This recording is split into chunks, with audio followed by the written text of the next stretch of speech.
حول ولا قوة إلا بالله العلي العظيم. أعوذ بالله من الشيطان الرجيم. بسم الله الرحمن الرحيم. الحمد لله وكفى. الحمد لله على آلائه. الحمد لله على نعمائه. الحمد لله على ما هدانا والشكر على ما مولانا. والحمد لله بارئ الخلائق أجمعين. والحمد لله رب العالمين. والصلاة والسلام والتحية والإكرام على سيدنا وسيد الأنام شفيع ذنوبنا وطبيب قلوبنا مولانا ومولى العالمين رحمة للعالمين أبي القاسم محمد. أما بعد رب اشرح لي صدري ويسر لي أمري واحلل عقدة من لساني يفقهوا قولي وقل رب أدخلني مدخل صدق وأخرجني مخرج صدق واجعل لي من لدنك سلطانا نصيرا. بسم الله وبالله وتوكلت على الله. وعليكم السلام. قال الله تبارك وتعالى في سورة الحاقہ آیت نمبر 18. بسم اللہ الرحمن الرحیم. یومئذ تعرضون لا تخفى منكم خافية فأما من أوتي كتابه بيمينه فيقول هاؤم اقرءوا كتابيا إني ظننت أني ملاق حسابيا فهو في عيشة راضية في جنة عالية. وعليكم السلام. قطوفها دانية كلوا واشربوا هنيئا بما أسلفتم في الأيام الخالية.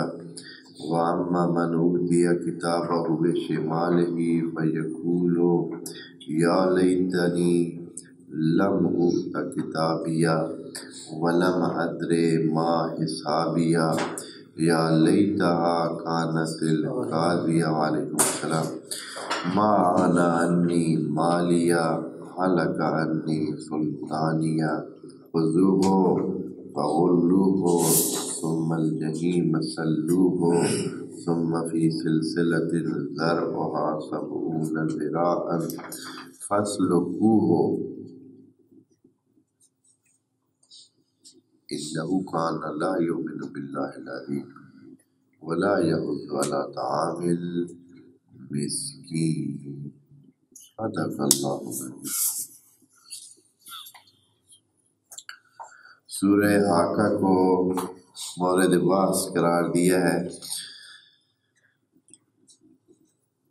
کہ عرض کیا ہے کہ حاقہ یعنی جو حقیقت کو پیش کرنے والا ہے یا حقیقت کو سامنے لانے والا ہے یا لانے والی ہے، وقائع کی بات ہے. اب یہ وقائع حقیقت اس وجہ سے ہے کہ خدا کریم نے ان کو حقیقت بنایا ہے اور پہلے سے ہمیں بتایا ہے. اب جو وہ واقع ہو گئے ہیں تو حقیقت بن گئے ہیں. اب یہ حقائق دنیا میں بھی ہو سکتے ہیں اور قیامت والے دن بھی ہو سکتے ہیں. وعلیکم السلام. جیسے کہ خدا کریم نے جب شمارش کی ان کی گننا شروع کیا حقائق کو جو حقیقت بن کر انسانوں کے سامنے آئے ہیں، تو ان میں پہلے سمود کی بات کی، عاد کی بات کی، قوم فرعون کی بات کی، اور درمیان میں جو متفقات تھے ان کی بات کی کہ یہ لوگ مانے نہیں تھے. پھر ہم نے وہ حقیقت جو ان کو پہلے بتا رکھی تھی سامنے لا کر ان کو پیش کی، اور نتیجہ یہ ہوا کہ الحاقہ، بس وہ حقیقت جو سامنے لانے والا ہے یا لانے والی یا لانے کے جو انداز ہے اس کی خدا کریم نے الحاقہ کی صورت میں ذکر کیا، وہ جو حقیقت بن کر آئے گی یا آئے گا۔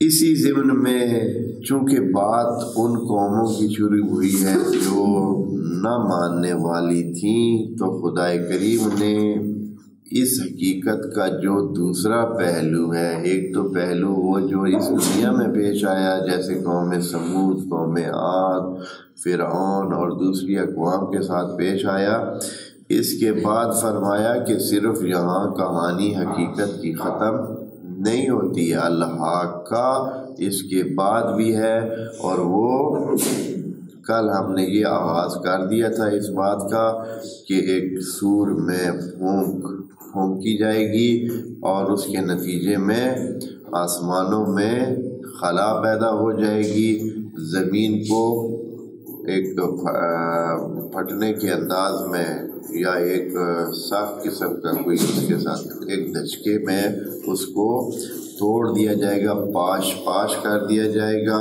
یعنی یہ ہے کہ جیسے کہ قرآن میں دوسری جگہ کہا ہے کہ یوم تبدل الارض غیر الارض، کہ زمین اصلاً تبدیل ہو جائے گی، یہ زمین ہی نہیں رہے گی، یعنی بات ہی کچھ اور ہو جائے گی، سلسلہ کوئی اور ہی ہو جائے گا۔ اور پھر قیامت کے جو منظر ہے، جو صحیح طرح کا منظر ہے، اس کو الفاظ کی مدد سے خدا کریم بیان کرنے جا رہا ہے۔ خدا کریم نے اس حقیقت کا جو دوسرا پہلو ہے، ایک وہ جو اس دنیا میں پیش آئے، اب دوسرا اس کی منظر کشی کی ہے، الفاظ کی مدد سے کہا کہ زمین کو توڑ دیا جائے گا، پاش کر دیا جائے گا، آسمانوں میں خلا پیدا ہو جائے گی، آسمان اپنی جگہ سے ادھر سے ادھر ہو جائیں گے، فرشتے آس پاس میں سب بکھرے ہوئے کھڑے ہوں گے، اور اس دن 8 اللہ کے عرش کو اٹھائے ہوئے ہوں گے۔ یہ نہیں کہا کہ 8 فرشتے ہوں گے جنہوں نے اللہ کے فرش کو اٹھانے، کہا 8 ہوں گے۔ اب کیا وہ 8 ہوں گے جن پر قائم ہوگا عرش الہ؟ کوئی پتہ نہیں ہے۔ اب یہ کہ عرش الہ سے کیا مراد ہے، اس کو بھی کوئی بندہ ایسے صحیح بیان اب تک نہیں کر سکا ہے۔ اور جو قرآن میں متشابہات ہیں ان میں ہی یہ چیز بھی شمار ہوتی ہے۔ یہاں ایک دو جملے، یہ تفسیر ہے تدبر قرآن جو کہ مولانا امین احسن اصلاحی کی ہے، انہوں نے ایک دو جملے بہت ہی مناسب اس حوالے سے لکھے، میں وہی جملہ جو ہے پڑھ دیتا ہوں تاکہ ایک اپریشیٹ بھی کر لیں کسی کے کام کو، اور یہ کہ انہوں نے اگر ایک بہت مناسب سے جملہ یا مناسب بات کی ہے تو اس کو بھی سامنے رکھ لیں۔ اور اس میں انہوں نے یہ کہا ہے کہ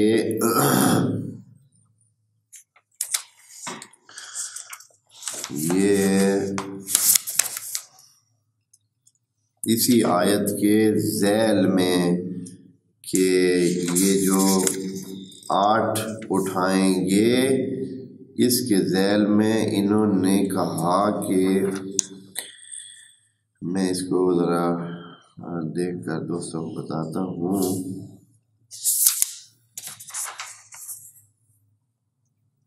ہاں جی، یہ کہتے ہیں کہ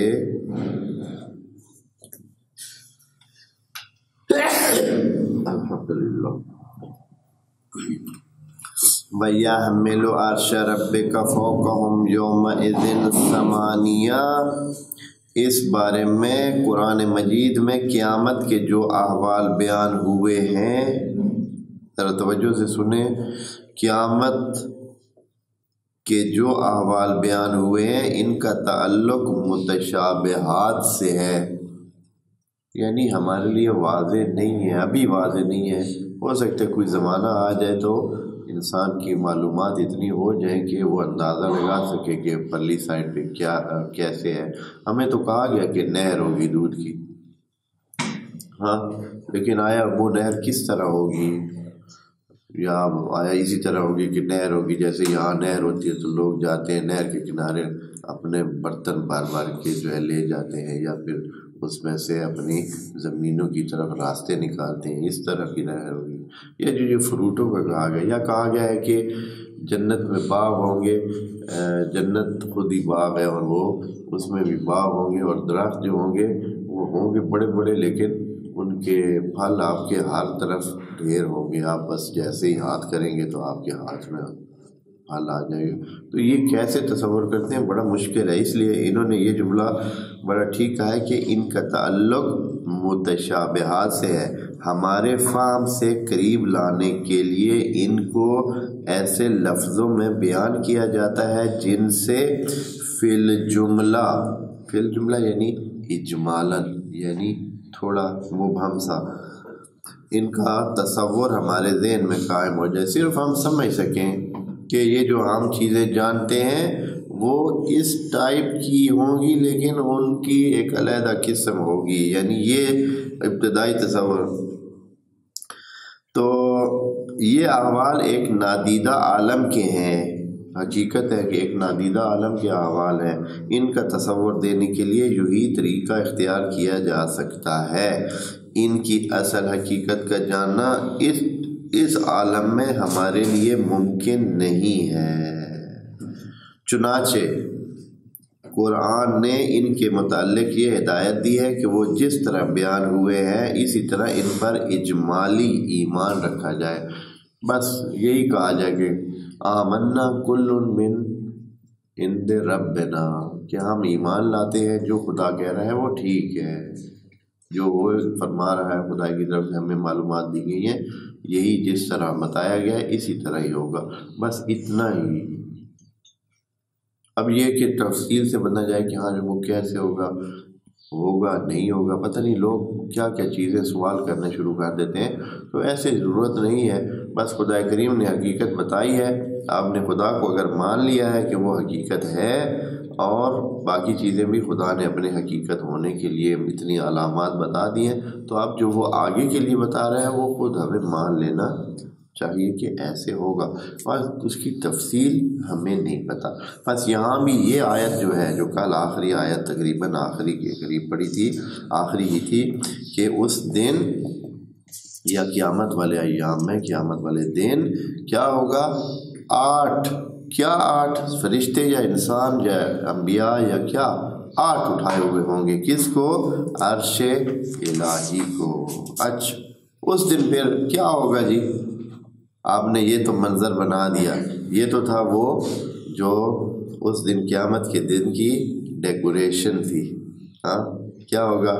زمین ختم، آسمانوں میں خلا ہوگی، اور فرشتے آس پاس میں کھڑے ہوں گے، عرش الہ کو 8 اٹھائے ہوئے ہوں گے، ساری صورتحال بن گئی، منظر بالکل طے ہے۔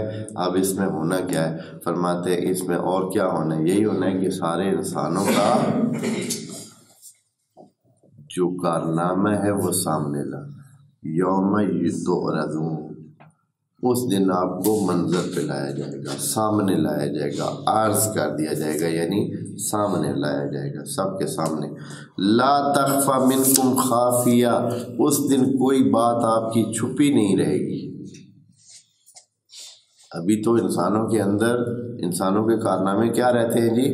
چھپے رہتے ہیں، آپ کو پتہ ہی نہیں چلتا ہے کہ یہ کیا کیا کرتے ہیں کیا نہیں کرتے ہیں، سینکڑوں کام کیے ہوئے ہوتے ہیں، ان کا پتہ ہی نہیں ہوتا، کتنی چوریاں کی ہوتے ہیں پتہ ہی نہیں ہے، کتنے ڈاکے ڈالے ہوئے پتہ ہی نہیں ہے، کتنے پتہ نہیں کیا مسائل کیے ہوئے، اچھائیاں بھی اسی طرح، حتیٰ کتنے نیک لوگ ہیں، کتنی نیکیاں کیے ہوئے ہیں، دوسروں کو پتہ ہی نہیں ہے کہ یہ کتنے اچھے لوگ ہیں، کتنی اچھائیاں کر چکے ہیں، کتنے کارنامے اچھے انجام، کوئی پتہ نہیں ہے۔ لیکن اس دن کیا ہوگا؟ بالکل سامنے سمٹ سب کے سامنے آ جائے گا، لا تخفا، لا تخفا، کوئی چیز رہے گی نہیں، منکم خافیتن، جیسے کہ قرآن کی دوسری آیات میں بھی یہ بات بتائی ہے خدا کریم نے کہ اس دن ایسا ہوگا کہ ہر بندہ بالکل ایسے جیسے کہتے ہیں نا کہ بغیر کسی چھپانے والے آئٹم کے آئے گا، بالکل سب کے سامنے اس کے اندر کی ساری کہانی سب کے سامنے ہوگی. جیسے وہ دوسری آیت میں ہے نا ما لہذا الکتاب لا یغادر صغیرۃ ولا کبیرۃ الا احصاها، کہ وہ کتاب نے تو کوئی بات چھوڑی نہیں ہے، ہم نے کوئی بات کی تھی وہی، ہم نے مزاح کیا تھا وہ بھی لکھا ہوا ہے، ہم نے صرف دیکھا تھا وہ بھی لکھا ہوا ہے، ہم نے تو صرف سختی سے دیکھا تھا، ہم نے تو صرف اشارہ کیا تھا وہ بھی لکھا ہوا، کوئی چیز چھوڑی نہیں ہے. کوئی ٹھڈا لگایا تھا، کوئی چیز کسی چیز کو نیچے دیا تھا، کسی کی توہین کی تھی، کسی کو، یعنی ایسا کہ صرف وہ چیزیں جو بالکل ہماری نظر میں ہیں ہی نہیں وہ بھی ساری درج ہیں. کسی کا مثلا کسی نے وہ تھوڑے سے پیسے رکھ لیے تھے، جیسے اکثر ہوتا ہے یہ وہ جو پیسے رکھ لیتے ہیں، مثال کے طور پر آپ کے 5 روپے بچتے ہو، کہتے ہیں چلے خیر اس کی تو کوئی بات ہی نہیں، آپ کو وہ واپس نہیں کرتا ہے. اب یہ ہمارے یہاں تو کوئی اگر تو وہ بخش دے تو بالکل ٹھیک ہے، اگر نہ بخشے تو وہ کیا ہوگا، وہ حساب دے ہے. ہاں بھائی وہ کیوں اس کے رکھے تھے اتنے، ہوتا ہے نا ایسے اکثر. جب بہت معمولی ہے بھائی چھوٹا چینج ہے کون دے گا، کہاں سے دے گا، کیسے دے گا، یا تو معافی طلب کرے اسی وقت، یعنی اس سے طلب کر لیں کہ آپ چینج نہیں ہے معاف کر دیں یا بہرحال اگنور کر لیں، تو پھر تو اور بات ہے، نہیں تو یہ بھی لکھا ہوا ہوگا. اسی طرح بہت سارے چھوٹے موٹے مسئلے آتے ہیں جن کو ہم کسی طرح گنتے ہی نہیں ہیں، تو وہ سارے لکھے ہوئے ہوں گے. یوم تبلی السرائر، یہ ایک اور آیت میں ہے، اس دن سارے سرائر یعنی چھپی ہوئی باتیں سامنے آ جائیں. اور پتہ ہے اسی وجہ سے انسان اپنے ماں باپ سے بھاگے گا، اپنے بھائیوں سے بھاگے گا، اپنے دوستوں سے بھاگے گا، دور بھاگے گا، کہے گا کہ میں کہیں اور کھڑا ہوں. کیوں بھائی؟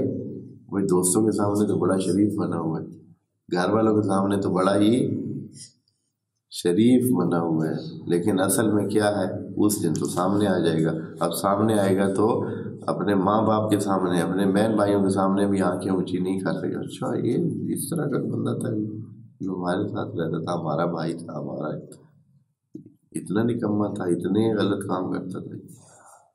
ادھر تو چھپے ہوئے ہیں، ہمارے اندر موجود ہے، وہاں نہیں، ایسے نہیں، سب کے سامنے.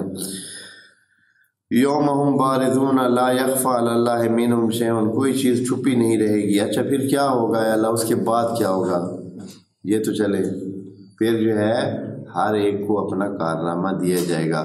یہ رزلٹ والا دن جو ہوتا ہے نا وہی کیفیت ہوگی. آج کل پتہ نہیں اس طرح رزلٹ والے دن ہوتے ہیں، یعنی پہلے رزلٹ والے دن تو بس عجیب سی کیفیت ہوتی تھی.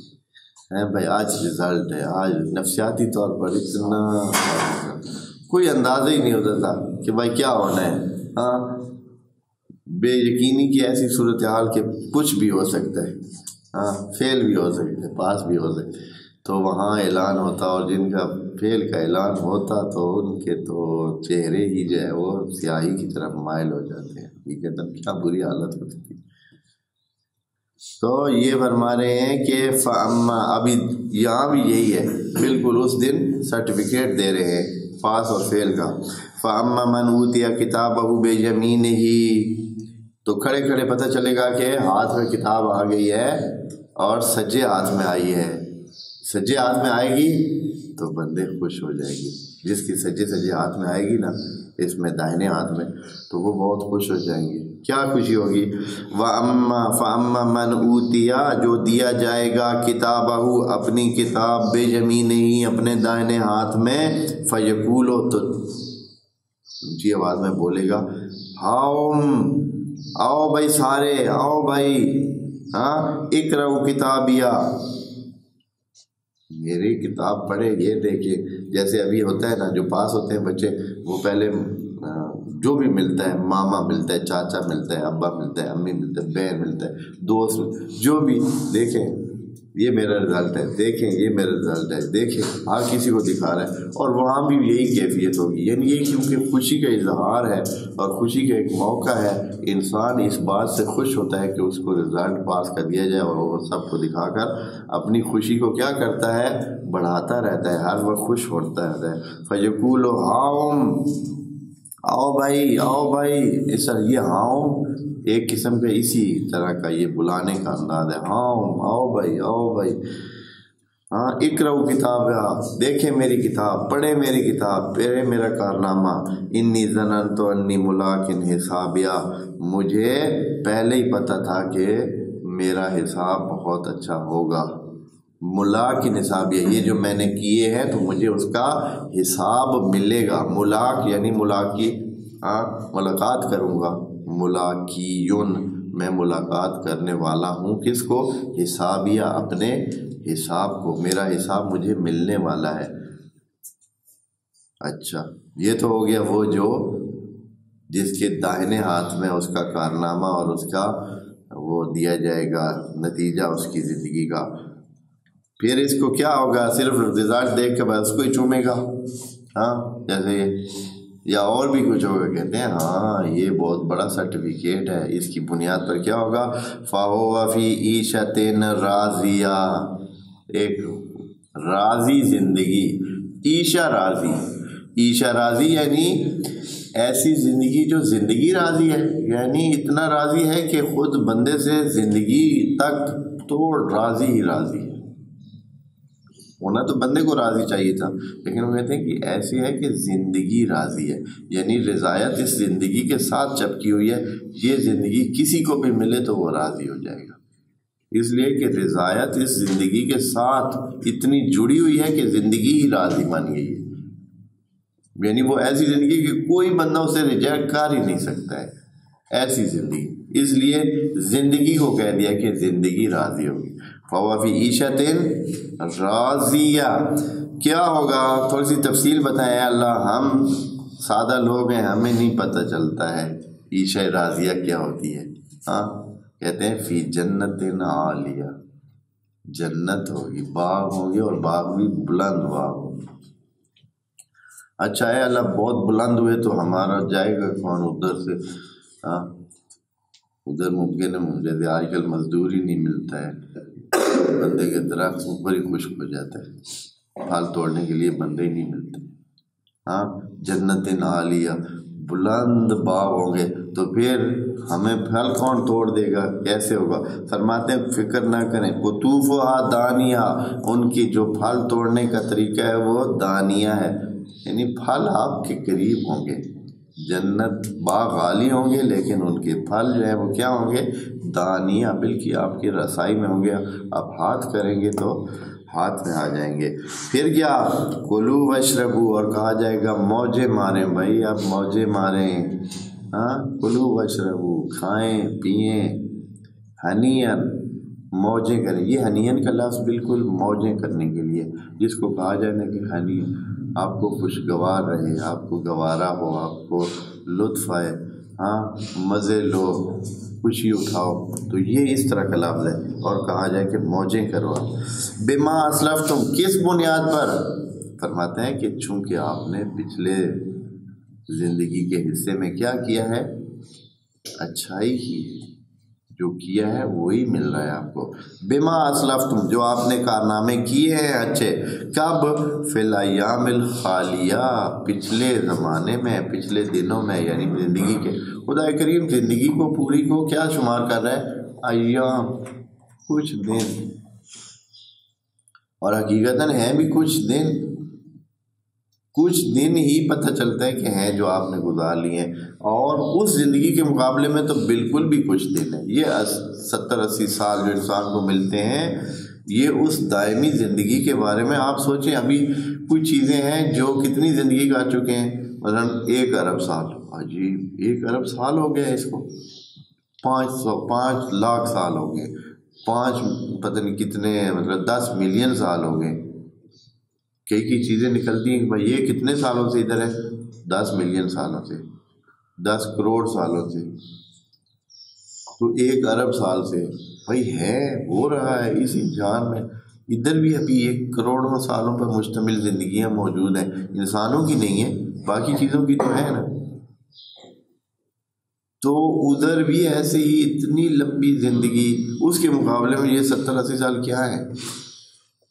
کچھ بھی نہیں ہے، ایام ہے. اس لیے خدا کریم فرماتا ہے وہ جو آپ پچھلے دنوں کرتے رہے، پچھلے دنوں یعنی پوری زندگی میں آپ کرتے رہے ہیں، تو اس کے بدلے میں آج موجیں کریں.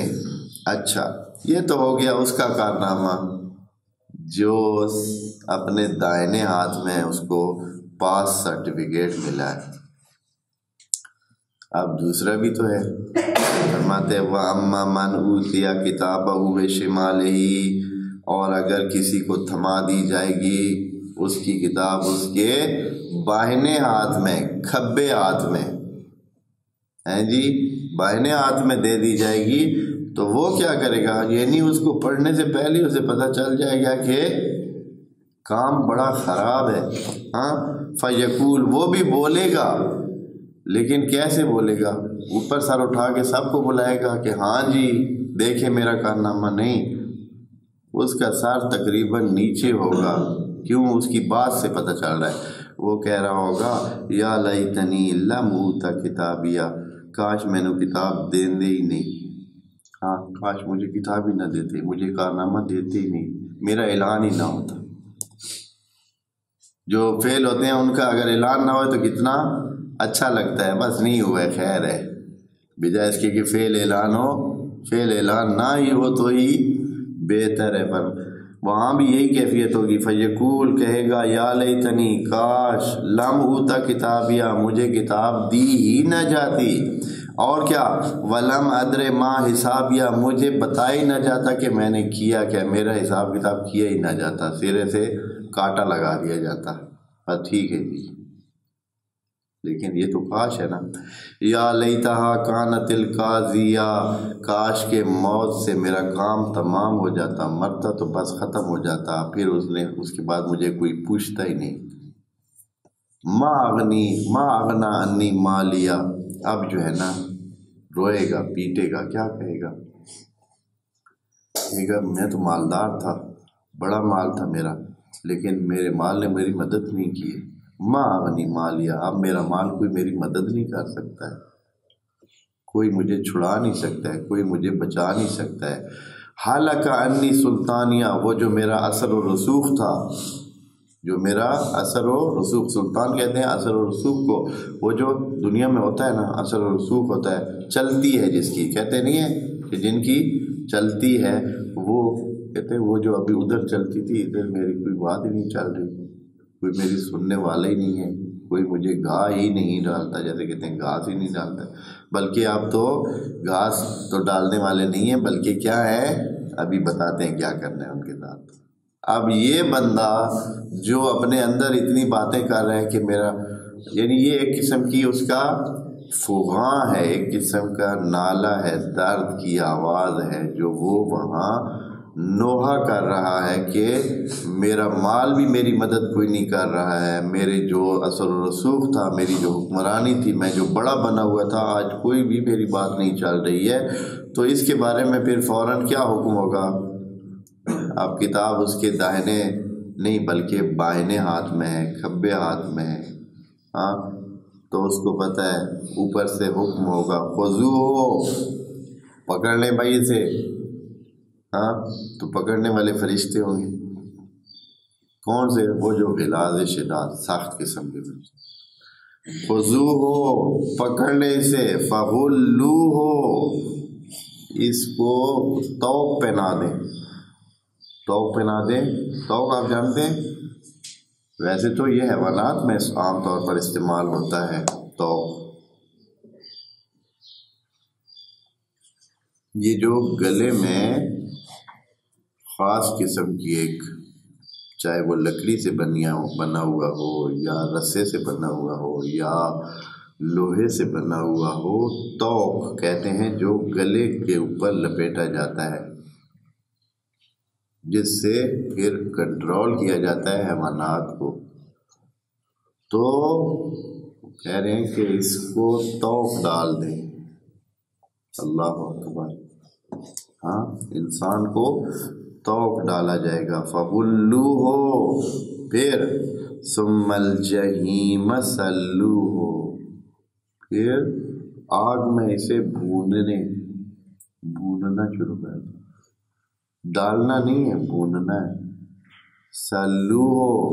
ہاں پھر ثم فی سلسلۃ ذرعها 70 ذراعا فاسلکوہ، اس کے بعد پھر اس کو زنجیر میں ڈال دیں جس کے 70 فٹ لمبائی ہے. اب یہ 70 فٹ لمبائی کیوں کہی ہے پتہ نہیں کس لیے، کہ 70 ذراعا، جس کے 70 فٹ لمبی ہے وہ سلسلہ کہتے ہیں جو بھی چین ہو، جو بھی ایسے جڑی ہوئی رسی ہو. اب یہ جو چین کی صورت بتائی ہے اس سے پتہ چلتا ہے کہ یہ رسی نہیں ہے، یہ چین ہے.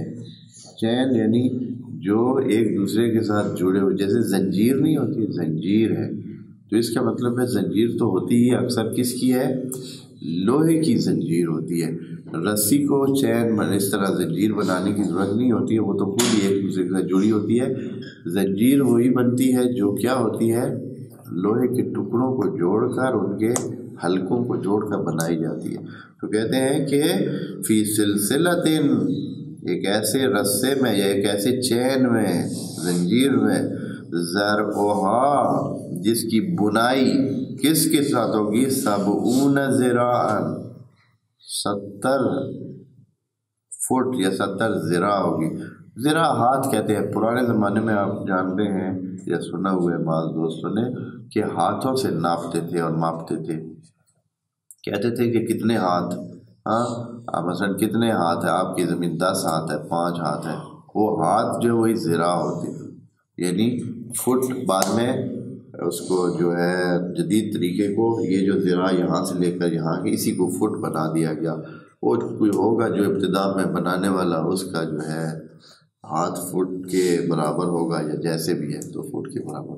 یا پھر فٹ جو ہے یہ انسان کا پاؤں، پہلے پاؤں بھی لمبے لمبے ہوتے تھے تو فٹ ادھر سے لے. ویسے ذراع اس کو کہتے ہیں یہاں سے، یہ تھوڑا فٹ سے 1.5 فٹ کے برابر ہوتا ہے. لیکن وہ جو فٹ ہے، پاؤں ہے، وہ تقریباً بڑا پاؤں 1 فٹ کا ہی ہوتا ہے. ہو سکتا ہے ہمارے بعض عزیزوں کے پاؤں بھی تقریباً 1 فٹ کے ہو جائے. ہاں تو یہ فٹ سے ہے. وہ جو پاؤں رکھا جاتا ہے تو وہ تقریباً یہ جو 9 نمبر 10 نمبر 11 نمبر کے جوتے ہوتے ہیں تقریباً 1 کینچی کام فٹ ہی ہوتا ہے نا. یہ نمبر جو ہوتے ہیں یہ تقریباً اسی سے ہی ہوتے ہیں. تو فاسلکوہ، بس اس زنجیر میں اس کو جکڑ دیا جائے گا. کہا جائے گا اس کو جکڑ لیں، بڑی سختی سے حکم ہے. غلوہ یعنی بہت سارے ہیں نا وہ کام کرنے والے، ان کو حکم دیا جا رہا ہے. جمع کا صیغہ ہے ان کے لیے جو کام کرنے والے. ایک بندے کو نہیں کہا جا رہا ہے کہ اس کو پکڑ لے، سب اس کو پکڑ لے، اس کو زنجیروں میں ڈال دیں، اس کو جہنم میں ڈال دیں. ہاں کیوں ہے اللہ؟ تھوڑی سی اس کے کارنامے کی تفصیل بتائیں ہمیں، کیا کیا ہے اس نے. پچھلا کارنامہ ہی تھوڑا زندگی کی تصویر ہی تھوڑی سی ہمارے سامنے رکھ دیں. اتنا جو سخت اس کے بارے میں حکم دیا جا رہا ہے، کیا کیا ہے اس نے. انہ کان لا یؤمن باللہ العظیم، اللہ کو مانتا ہی نہیں تھا. عظیم اللہ کو مانتا ہی نہیں تھا. عظیم کا لفظ اس لیے کہا ہے کہ اس کی عظمت ہر طرف پھیلی ہوئی ہے، اس کی عظمت کے آثار ہر طرف پھیلے ہوئے، اور پھر بھی نہیں مانا تھا. پھر بھی اس نے کہا تھا کہ نہیں کچھ بھی نہیں ہے، بس یہی زندگی ہے اور بس ختم ہو جائے گی. پھر کیا، ولا یحض علی طعام المسکین، ایک تو مانتا نہیں تھا خدا کو، دوسرا یہ ہے کہ یہ کوئی اچھا آدمی بھی نہیں تھا، اندر سے بھی اچھا نہیں تھا. کچھ تو لوگ ہیں نا جو مانتے نہیں ہیں خدا کو، انہوں نے نہیں پہچانا ہے اور مان نہیں ہے، لیکن کچھ کارنامے تو اچھے کرتے ہیں، اچھے کام تو کرتے ہیں، لوگوں کے کام تو آتے ہیں. لیکن یہ بدبخت ایسا تھا، ولا یحض علی طعام المسکین، کسی مسکین کو طعام کا یہ کبھی بھی ترغیب نہیں دلاتا تھا۔ یہودو یعنی دوسروں کو کہنا، خود دے سکتا ہے تو وہ دے، نہیں تو دوسروں کو کم از کم ترغیب دلاتا۔ ہاں اگر جو انسان دوسروں کو ترغیب دلاتا ہے تو وہ یقیناً اگر صحیح انسان ہے تو وہ پہلے خود کرتا ہے پھر دوسروں کو ترغیب دلاتا ہے۔ تو یہاں بولا ہی دوسرے درجے کی بات کی ہے، یعنی جو دوسروں کو ترغیب نہیں دلاتا ہے پھر خود بھی نہیں کرتا ہوگا۔ جب دوسروں کو ترغیب نہیں دلاتا ہے تو خود بھی نہیں کرتا ہوگا نا۔ بس طعام نہیں دیتا، کن کو؟ مسکین کو، جو ضرورت مند ہوتے۔ سوال سائل کی بات نہیں کر رہے ہیں، سائل اور ہوتا ہے، مسکین اور ہوتا ہے۔ سائل ہو سکتا ہے مسکین ہو یا مسکین نہ ہو، لیکن یہ مسکین کی بات کر رہے ہیں، پاس پہچانے ہوئے مسکین، یعنی جس کا یقین ہے کہ مسکین ہے پھر بھی اس کو نہیں دیتا ہے۔ پاس کیا ہوا ہے؟ فَلَيْسَ لَهُ الْيَوْمَ هَاهُنَا حَمِيمٌ، جب یہ کسی کا دوست نہیں تھا، کسی کو چاہتا نہیں تھا، کسی کے فائدے کی بات نہیں کرتا تھا دنیا میں، صرف اپنی ہی اس کو پڑی تھی، بس اپنا پورا کرتا اور گیا، باقی چاہے جو مرضی ہوتا رہے، تو آج اس کا بھی کوئی دوست نہیں ہے۔ یہ کسی کا دوست نہیں تھا، آج اس کا بھی کوئی دوست۔ فَلَيْسَ لَهُ الْيَوْمَ هَاهُنَا حَمِيمٌ، ادھر کوئی نہیں ہے اس کا دوست۔ وَلَا طَعَامٌ، اور نہ ہی اس کو اب طعام ملے گا، إِلَّا مِنْ غِسْلِينَ، مگر وہ جو پیپ ہے۔ غسلین، غسلین کیا ہوتا ہے؟ انہوں نے ترجمہ پیپ کا لکھا ہے، اب پیپ نہیں، یہ اصل میں تو وہی غسل سے ہے۔ غسلین یعنی جب آدمی کوئی چیز دھو لیتا ہے تو دھونے کے بعد جو پانی نچڑتا ہے، گندا پانی اس دھوئی ہوئی چیز سے، اس کو کہتے ہیں غسلین۔ وہ سالہ تو آپ نے سنا ہوا ہے، وہ سالے کا ہی دوسرا لفظ ہے۔ غسلین اسی غسل سے ہی ہے، تو معنی واضح ہے۔ تو اب اس کو جو ہے آپ پیپ کھا لیں، جو بھی کھا لیں نا، تو یہ بھی ایک قسم کا نچڑا ہوا پانی ہوگا ان جہنمیوں کا، تو وہی پینے کو ملے گا جب وہ پگھل رہے ہوں گے۔ اب جو ان کو بھونا جا رہا ہوگا تو انسان سے کیا نکلے گا پھر؟ یقیناً اس سے چربی اور پیپ ہی نکلے گا نا۔ جیسے کہ ابھی کبھی آپ دیکھیں گے وہ جو جن کو بھون رہے ہوتے ہیں تو ان سے کیسے جو ہے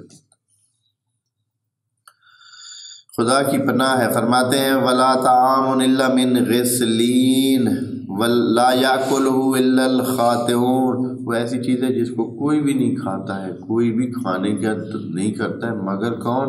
مگر وہ جو خاطئ ہیں، جو غلط کام کرنے والے ہیں، وہ نہیں کو یہ پیش کیا جائے گا، خاطئین کو۔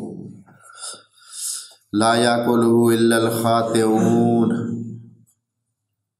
یہاں یہ بات ادھر ختم کر دیتے ہیں۔ اب کیونکہ بہت ہو گئی ہے اور آپ جانتے ہیں کہ قرآن کا طریقہ کار یہ ہے کہ ایک بات کو بہت زیادہ لمبا نہیں بیان فرماتا، بلکہ ایک ٹکڑی سی، ایک تھوڑی سی، ایک جیسے کہتے ہیں نا کہ ایک ہنٹ، ایک اشارہ، اس طرح دو چار جملوں میں کرتے اور پھر بات کو دوسری طرف لے جاتے ہیں۔ اس کے بعد آیت نمبر 38 میں دوبارہ ایک قسمیں 2-3 لے کر نبی کے بارے میں بات شروع کر رہے ہیں کہ یہ جو آپ کو یہ ساری باتیں بتا رہا ہے یہ کس قسم کا آدمی ہے۔ تو انشاءاللہ اس کی تفصیل اگلے سیشن میں عرض کریں گے۔ والسلام علیکم ورحمۃ اللہ وبرکاتہ۔